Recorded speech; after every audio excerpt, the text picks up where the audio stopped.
നമ്മൾ ജീവിക്കുന്ന കാലഘട്ടം എന്ന് പറയപ്പെടുന്ന ഓഡിയോ വിഷ്വൽ കമ്മ്യൂണിക്കേഷൻ്റെ കാലഘട്ടമാണ്. ദൈവമാണ് ആദ്യമായിട്ട് വിഷ്വൽ പ്രസൻറ്റേഷനുള്ള കമ്മ്യൂണിക്കേഷൻ സിസ്റ്റം സമൂഹത്തിലേക്ക് കൊണ്ടുവന്നത്. കത്തുന്ന മുൾപ്പടർപ്പ് എന്ന് പറയപ്പെടുന്ന ചിത്രം കത്തുന്ന ജനതയുടെ കഷ്ടപ്പാടിൻ്റെ സൂചനയാണ്. ഈ മുൾപ്പടർപ്പ് എന്ന് പറയപ്പെടുന്നത് വരണ്ടതാണ്. ഈ മുൾപ്പടർപ്പ് എന്ന് പറയപ്പെടുന്നത് ശുഷ്കമായതാണ്. ഈ മുൾപ്പടർപ്പ് എന്ന് പറയപ്പെടുന്നത് ഉണങ്ങിയതാണ്.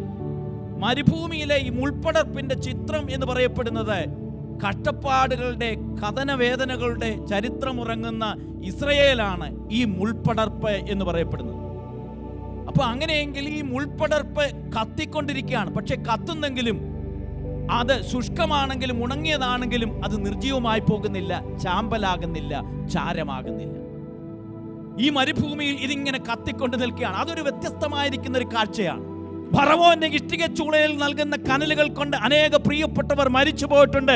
പക്ഷെ ഹോരേബിൽ ഇറങ്ങി വന്നിരിക്കുന്ന അഗ്നി ഉണ്ടല്ലോ, അത് ജീവൻ പകരുന്ന അഗ്നിയാണ്. ഹോരേബ് എന്ന് പറയപ്പെടുന്ന ഒരു പാഴ്നിലമാണ്, മരുഭൂമിയാണ്, എംപ്റ്റിനെസ് ആണ്. പക്ഷെ അത് ദൈവാനുഭവത്തിന്റെയും ദൈവീക വെളിപ്പാടിന്റെയും ഒക്കെ മണ്ഡലങ്ങളാക്കി മാറ്റുവാൻ സ്വർഗത്തിലെ ദൈവത്തിന് കഴിയുമെന്ന് ഇന്ന് പകൽക്കാലം വിശ്വസിക്കുന്ന ദൈവമക്കൾ കരുതണം. എൻ്റെ പാഴ്നിലങ്ങളെ ദൈവാത്മാവിന്റെ അനുഭവത്തിന്റെ അടയാളങ്ങളാക്കി തീർക്കുവാൻ കഴിയുന്ന ദൈവകൃപ ഈ മരുഭൂമിയിൽ ഇറങ്ങി വരുവാൻ 2026 പരിശുദ്ധാത്മാവിന് കഴിയും.